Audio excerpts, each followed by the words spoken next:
how you got into both psychology and in trading. My original kind of background was in IT. I discovered trading probably about 20 years ago, but at that time in my life wasn't really at the right time to kind of pursue it properly.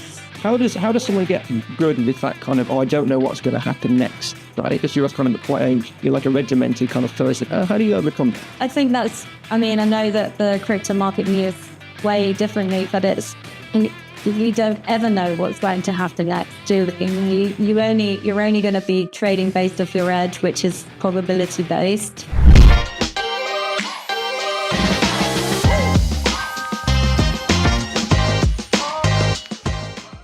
Hello and welcome. Today we've got someone truly special joining us, someone who bridges the gap between mindset and markets like few others can. Lara is the newest addition to our team, stepping in this month as a performance coach, but don't let the new fool you. She brings over a decade of experience in psychology and holds a master's, is that right, in psychotherapy? Yes, Wow. Yes, that's right, yeah. So that's serious depth when it comes to understanding what drives. Serious amounts of studying, yeah. So let's get into it. First question, I suppose, what can you tell us about your background and how you got into both psychology and trading? Okay, so super interesting.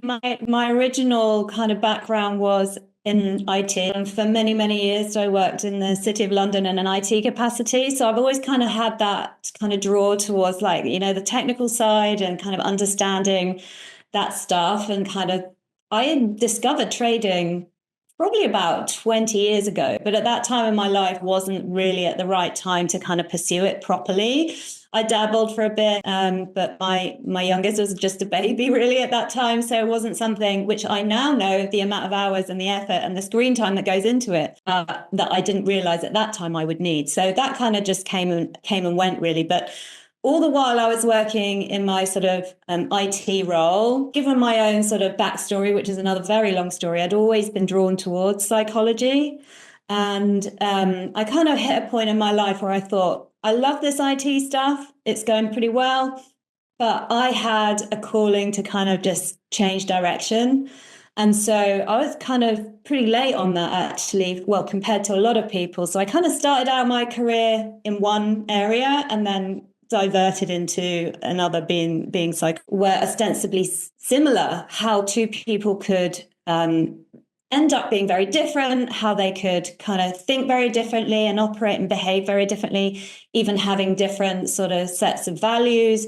So I was always really, really interested in that. And so then I kind of went down that path, and yeah, the rest, as they say, is history. One-on-one with people. And I'm now obviously, my trading journey started several years ago. So I've kind of been doing the two things, which is, I think, pretty rare, actually. I don't know any other sort of psychologists who are also kind of involved in trading. But I love that. And the opportunity to kind of come on board as a mindset coach, as a performance coach is absolutely a wonderful opportunity.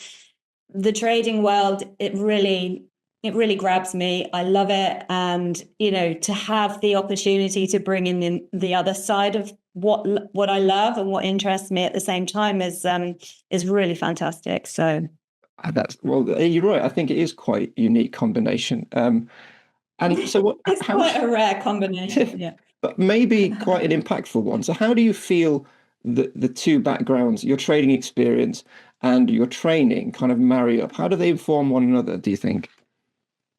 Well, it's interesting, isn't it? Because when you first start out with trading, there's a lot of emphasis that's put on the psychology aspect of it. And until you begin trading, you don't really necessarily understand what that means.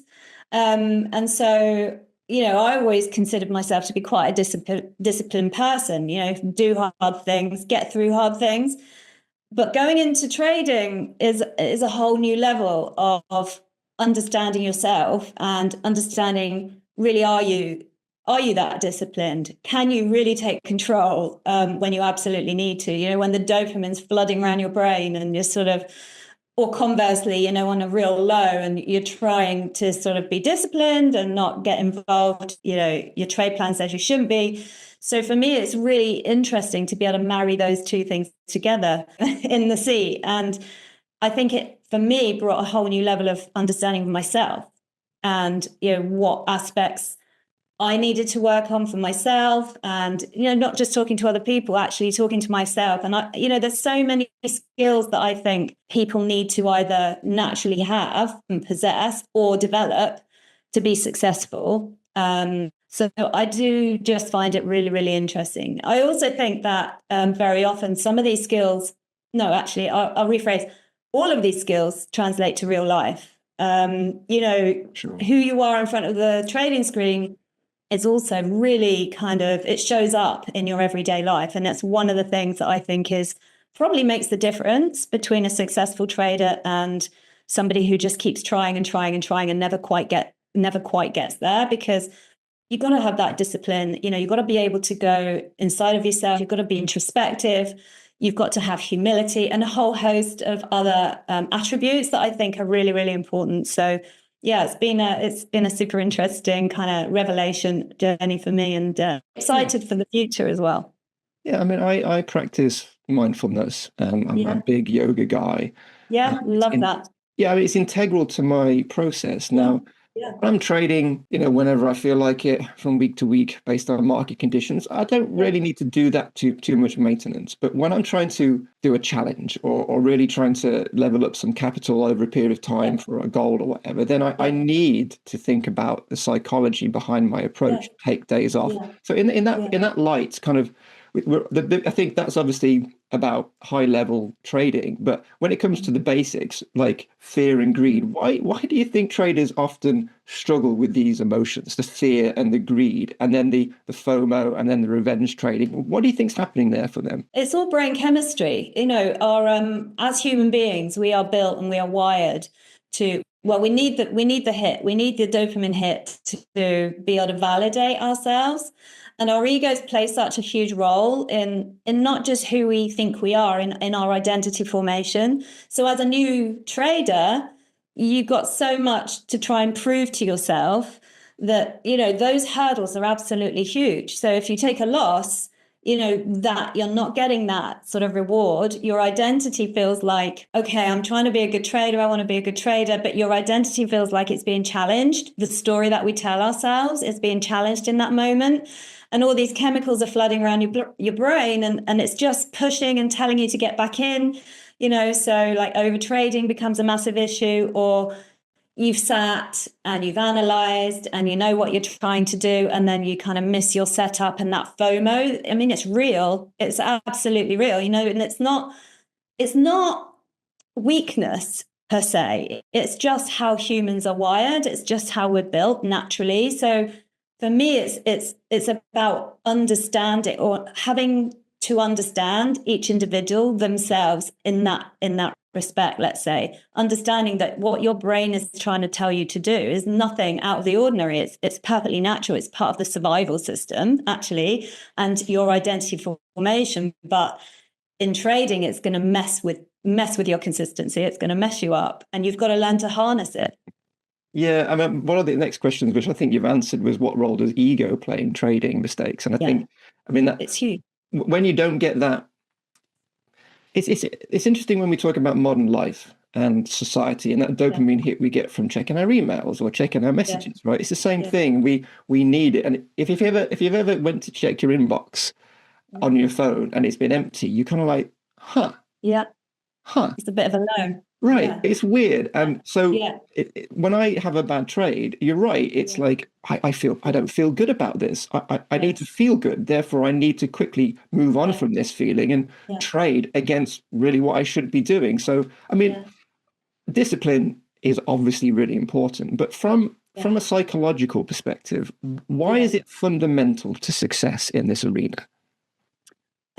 Because I think that, well, it's absolutely everything, isn't it? Because you can consider yourself to be disciplined, but I think it weaves through all of your life. So if you're a disciplined person naturally, you know that, and if you're not, then you've really just got to work on that. And I think you can consider yourself to be disciplined. You might set yourself a nutrition plan or a workout plan, and kind of show up to that regularly and think, I'm a really disciplined person. But everything changes when you're in front of the charts. You know, that dopamine hit that you were discussing a minute ago, there was something that was missioned by one of the big sort of signed to give us that hit all the time. So, you know, that you described going on there, your social media or your email, and if there's nothing there, you get that low. And when there is something there, there's a chemical change in the brain. If you kind of 100x that by a moving chart, especially if you're on low time frames, you can imagine what's going on in the brain. So having the understanding that discipline is kind of extra discipline in front of a chart, because you can't be successful and consistent if you're not extra disciplined in front of the chart, because your brain chemistry is going AY, you know, it's going crazy. And if you don't stick to your rules, and if you don't train yourself to step away, if you don't train yourself to stay out, or if you don't train yourself to stick to your daily or session loss limits, it's just going to go wrong right from day one, isn't it? But I think that's a journey. I feel like that's a journey that it's all well and good being told that, but it's something we learn through experience. And yeah, I think for most people, there's several years, months, years, depending on, you know, how you're approaching trading. But there's always something missing, I think, for a lot of people. And it is that understanding that maybe that's just the final piece. Maybe that's the piece where you sort of have to look at yourself and say, do you know what, actually, my discipline, I can improve it. I'm sure we've all sort of said, right, I'm only going to take 2 trades today, or whatever you set yourself as your target. And then the market's moving and the dopamine's going, and suddenly it's like, oh, but this one time it's fine. You know, this one time I'm pretty sure it's going to work out. You know, I'm sure everyone on their journey has been in that place. And that's going back to the ego. That's the ego screaming at you like, you can do this, you can win this. And then, of course, when you take the win, that's when it's to go a bit wrong, because then your ego is very, very happy and it wants you to do it again. Yeah, I mean, I was talking about this the other day, and in the crypto space, I mean, in Forex, you don't really get news articles saying the pound is going to the moon. You don't really get that, but in the crypto space, you do. So I'll jump on a live stream with my good friends and my good other coaches, and they'll say, "I'm really eager to hear what you're going to say about what Bitcoin's doing. It's exciting, and because all the news is talking about it." And I'm like, I'm not. I can't engage with that, because if I do, I'll lose discipline and lose focus. Yes, 100%. And likewise, you know, we're social animals, right? Herd mentality is paramount to our survival system. I mean, the idea of doing what other people are doing, it's kind of in our genes. It's like, if we didn't do that, we wouldn't have survived, you know, going back, you know. So what has to happen now is that you have to look at that as something else as well. Like, you know, the herd mentality idea. And I'm sure with crypto, that's absolutely, I'm sure that's a massive thing, isn't it? Because there is so much talk about it, and the volatility, you know, people can just get super caught up in that, and maybe see something or hear something. And, you know, we all know about sentiment, you know, in the market, like what happens when everybody's feeling great, and then, you know, so everyone just jumps on the bandwagon. But it's learning to kind of get your own tunnel vision, I think. Yeah, and it's talk when people talk about your bias should be based on TA, not whatever Google is trending, and that's the distinction. So I think so here's an interesting question. What would you think of the common behavioral patterns in losing traders? So traders like me when I first started, which isn't doing very well. So what do you think is the behavioral patterns or the traits you see from traders which just can't get off the start line? Probably overtrading. Overtrading. I mean, I think that's just natural, though, to start with. I honestly do think that, you know, we all understand about time on the charts, because it's so vital. For me, the time on the charts, everyone talks about how important it is, but what's actually happening in the brain is that your brain is learning a language. For me, looking at the charts and understanding price action is a language.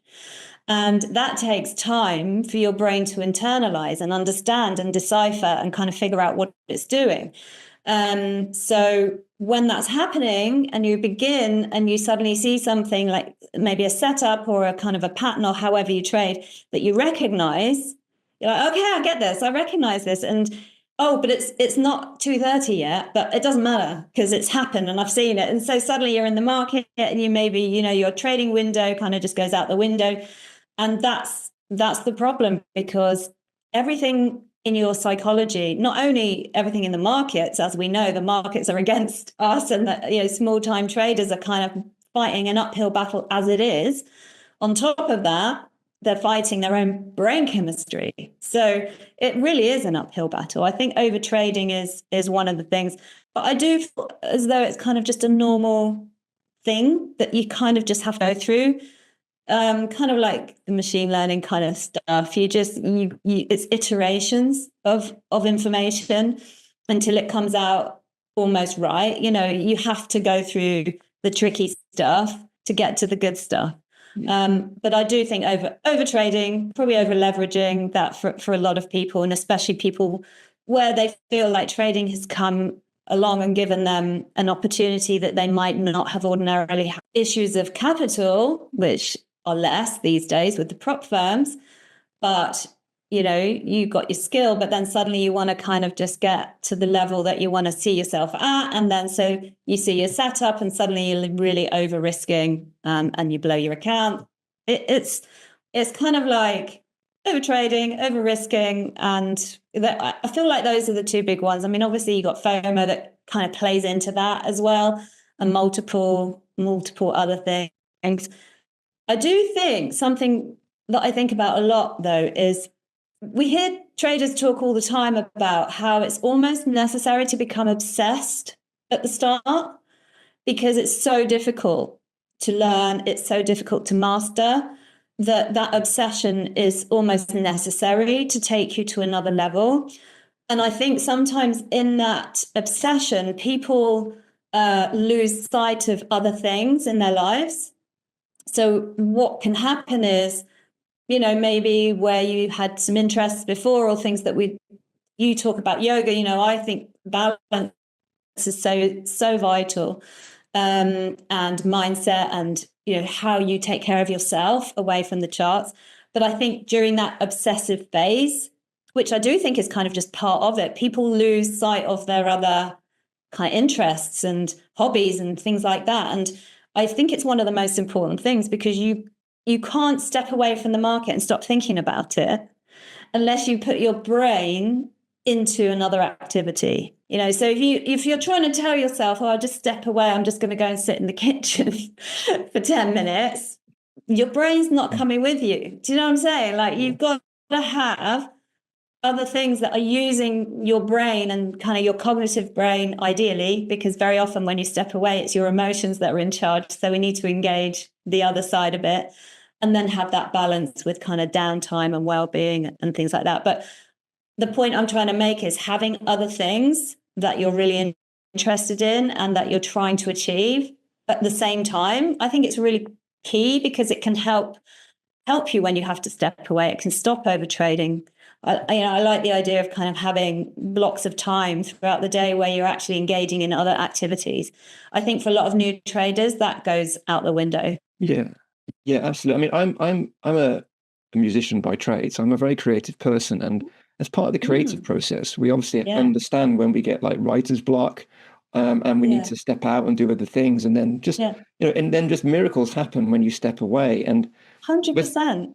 I try and I have rules for my own trading, to try and instill discipline.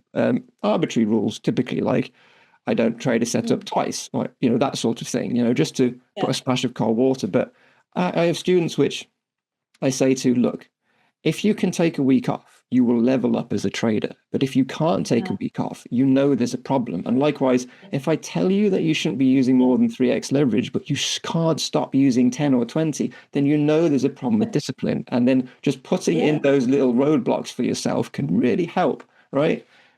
So, I mean, when people are experiencing this, or there's been some negative side effects from that obsessive phase when you first got to get into it, because that does promote kind of like, oh, I've got to learn, I've got to keep trading, I've got to keep charting, right? I mean, obviously I've talked about some basic things you can put in the way, like limit yourself to how many trades you're doing per week. But is there any mental tricks or little, aside from a little bit more specific than going walking on a beach, that maybe we can benefit from to just, I mean, I do things like this to engage my observational mind, just feeling my fingerprint, right? So that's something I do. But I mean, is there any other tips that people can do? Yeah. Well, the grounding techniques that you've just described there are really important because actually they bring all of our levels down. So that would be one. There are several other things that you can do to just kind of recalibrate. Deep breathing is one, really, really important. Grounding yourself. So sort of just taking a moment, ideally away from your computer or turn the charts off, feeling your feet on the floor, feel the earth beneath you, your bum in the seat where you're sitting, and just come back to yourself. And that just can recalibrate everything so that you can start from a much more neutral point. Because, there's no, like you say, there's no point stepping away and then pacing around the kitchen and counting 10 minutes until you can come back, because actually your brain chemistry during that time hasn't done anything different. You're still activated, you're still adrenalized. And when you come back, you're going to be exactly the same. So grounding techniques, like you say, I think really, really vital. Anything to do like yoga or running is brilliant. Running has had a lot of recently anxiolytic benefits. So they're actually now talking about prescribing that for anxiety. There's something about the bilateral brain stimulation of that type of movement. So anything that's walking, brisk walking, running, cycling, anything that kind of does this cyclical movement. I mean, EMDR, which is the rapid eye movement therapy, does the same. So it's recalibrating the two brain hemispheres. And what that does is it lowers everything and it gets you back to kind of the state that you actually want to be in, rather than trying to trade adrenalized. Aside from those sort of little intraday kind of things, like I say, having something else. I mean, I'm a huge advocate in well-being generally. Lifelong learning is one of the things that has been really highlighted as being so beneficial for people's mental state and their mindset. I think when you're a new trader and everything feels so difficult and it's an uphill struggle, what can happen is that your self-confidence can plummet. And so that can just sort of envelop everything. It can envelop your kind of your identity, and that can make you feel like you're never going to make it. And I think that's why most people quit. But if you did something else, such as, I don't know, something you're trying to learn, something completely separate, a creative endeavor, or I don't know, some sort of short course or something that can engage you that's outside of trading, then you're getting that feedback. Your neurons are firing another way, which gives you good feedback, a dopamine release. Our brains love to feel productive. And so you can still kind of feel good about yourself as though you're moving forward through that really tough phase. So yeah, physical activities, obviously exercise is great. That's really good for kind of grounding everybody, all of us, and kind of it's required anyway, I think, to be in. So yeah, so I think, so we're talking about crypto. I mean, have you dabbled in crypto at all over the years? A bit. I follow it actually. I mean, I've sort of invested a little bit in the past in crypto. I don't actually trade crypto, but what I do like to do is see whether my setups, because I kind of trade higher time frames. I like that, works for me, kind of works with my schedule, and it's balance. I mean, I've gone through everything from 1 minute.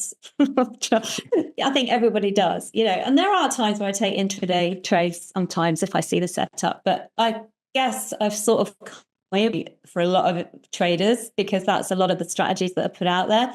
But I like to see whether my setups would work on crypto charts. I like to see whether, my setup would work on there, and if it looks the same. And there've been times where where it has, because as I say, I trade the slightly higher time frame. So I like to follow it. I also like to kind of know where they're at and what they're doing, and I follow the news really about that. And so mixed thoughts. here in the UK, it's a bit trickier, isn't it? Really, we're kind of a bit behind a lot of other places. Yes. Yeah.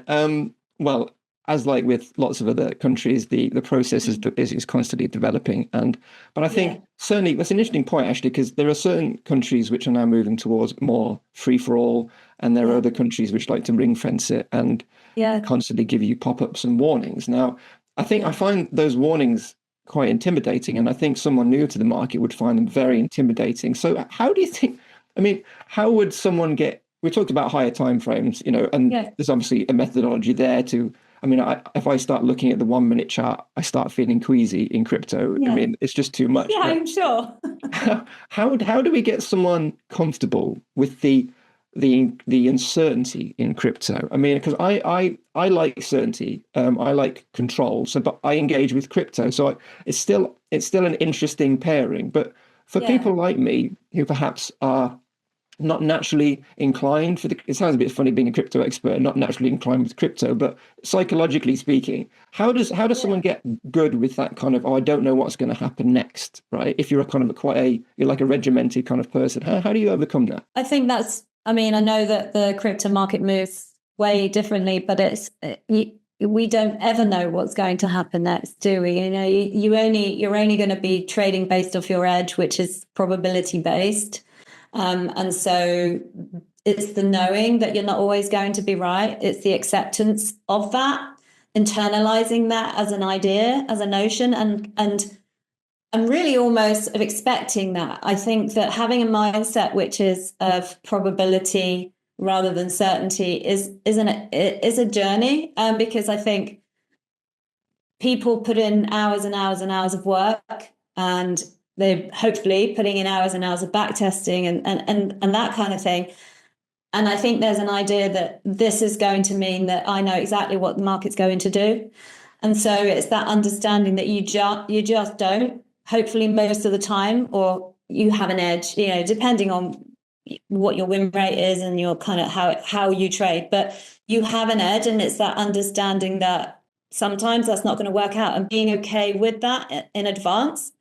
I mean, what do you think? I think higher timeframes are probably ideal, certainly just to kind of get a feel for how price moves, how the candles are forming, what the pullbacks are like, that type of thing. So just studying that so that you kind of have a basic understanding of what you might come to expect. I think a lot of new traders get completely freaked out with pullbacks, which I know in crypto can be absolutely, killers, can't they? So it's just understanding the flow, I think.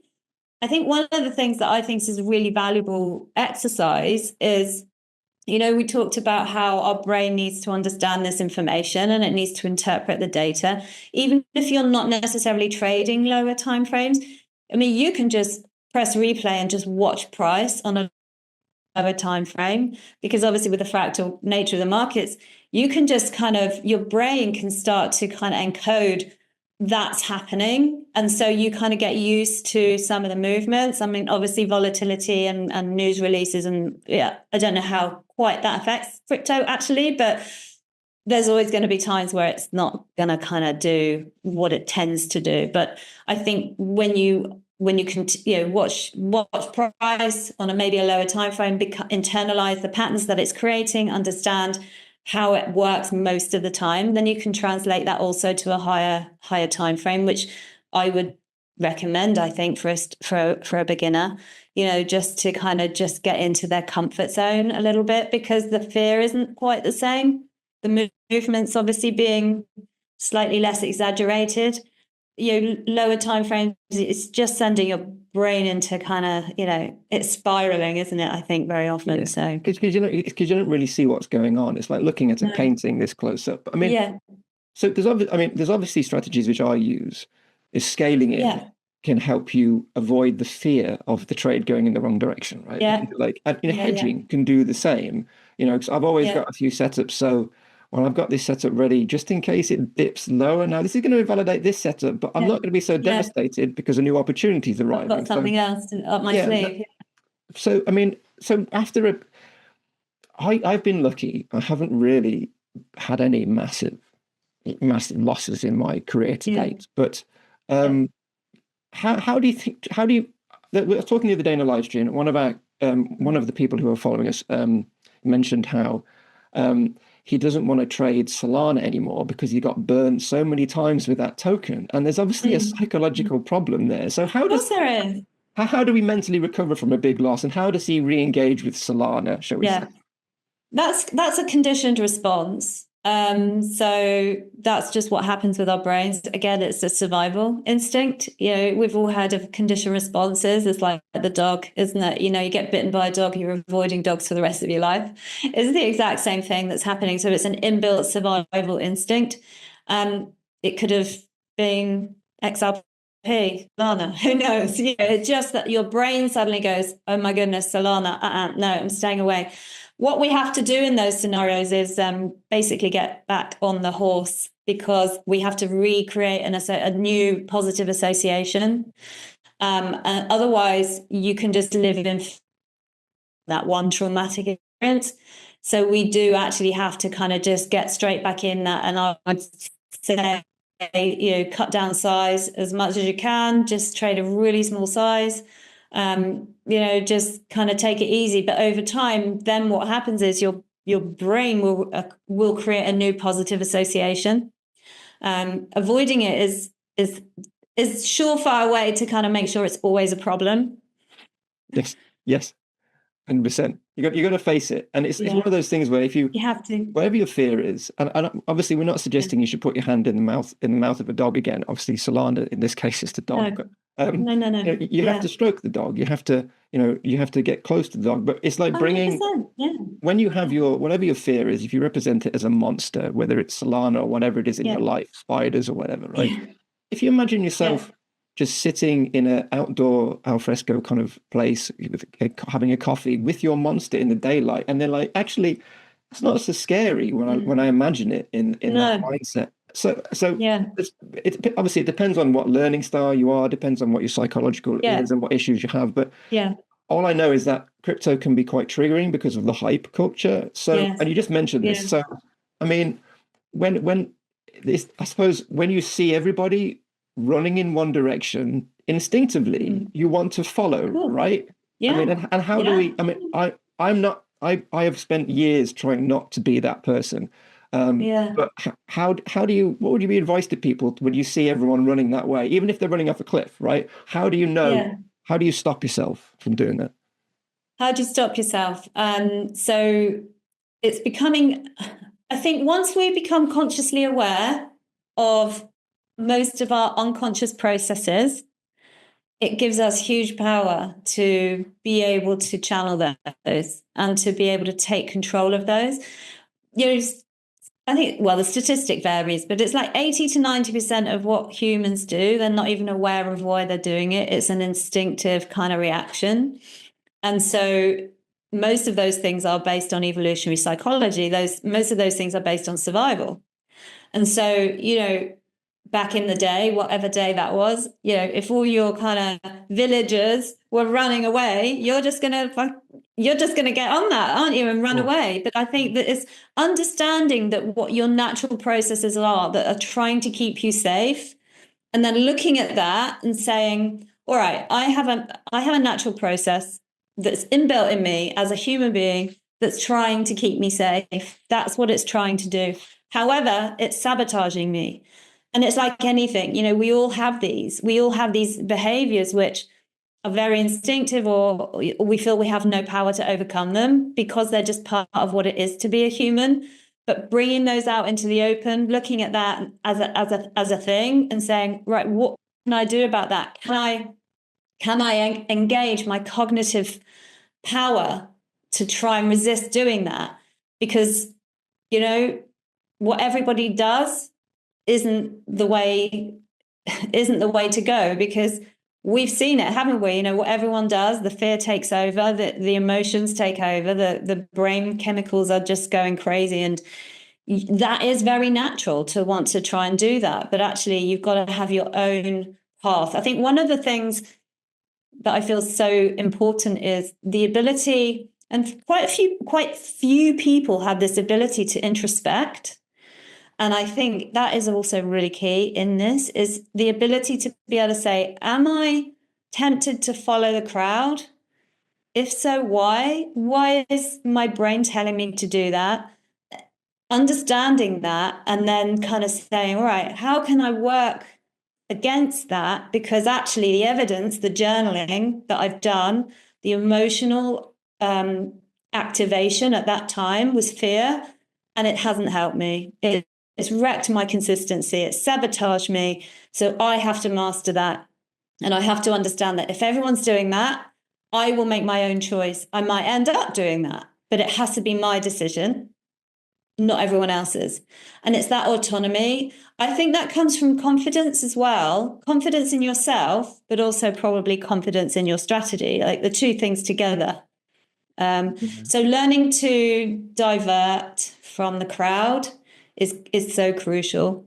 Yeah, it's like recognizing, so there's rules. I mean, we have rules for a reason. So, Yeah. if I'm chasing a pump from Pepe, I'm not long since stopped doing that because there's a rule on my desk which says don't chase green, and therefore that is the way my rational mind can control my lizard brain, right? But it takes Yeah. practice. It's not easy to Yeah. do that. I mean, we know the trouble we have with PTSD and how that can be so overwhelming. So I think we're probably going to have to. I mean, it's so interesting. We should talk for so long about this, and maybe we can do another one. But so just, I know you're going to be around helping people, so that's fantastic. I think we're very lucky to have you. But one piece of advice that you probably feel that everybody needs to hear about trading and mastering their mindset. I mean, what would that be if there is such a simple little nugget you can provide? Well, simple things are often really powerful. I love the idea of pre-trading routines, which might involve some visualization, because our brain works in images. Not everyone's does. Most of us have a visual brain. When we think back to anything that we've done, any kind of memory, that's an image. And so our brain interprets imagery really powerfully. So having like a pre-trading session routine, which is of yourself, visualize yourself stepping away, visualize yourself doing all the things that you need to do, visualize yourself toughing it out through a loss. All the time that happens, when that actually comes out in real life and comes to fruition, the impact is much less, because you've already rehearsed it in your brain.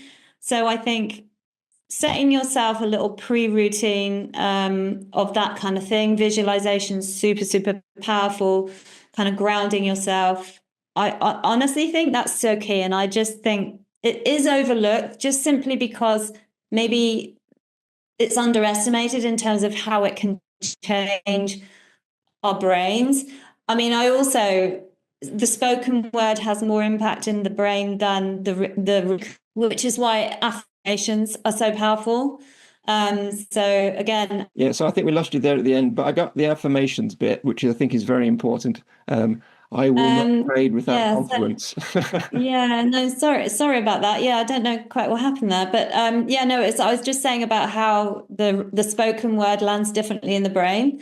So not just reading our rules or reading our visualization for ourselves, but speaking it out loud. I am a confident, disciplined trader will land differently in your brain than actually just reading that off of a piece of paper. This is why people use affirmations. People feel silly looking in the mirror saying, I am this, I am that. But actually, it's really powerful. So the spoken word, visualization and the spoken word, I think, are really helpful in the formation of our identity, which feeds into the ego as well. But just a couple of little things like that. I think routines are really helpful, really, really important, and to get into that as soon as possible, really. That's so interesting. But I think that'd be really helpful. I think we should definitely be promoting everyone to do that and just have a moment before.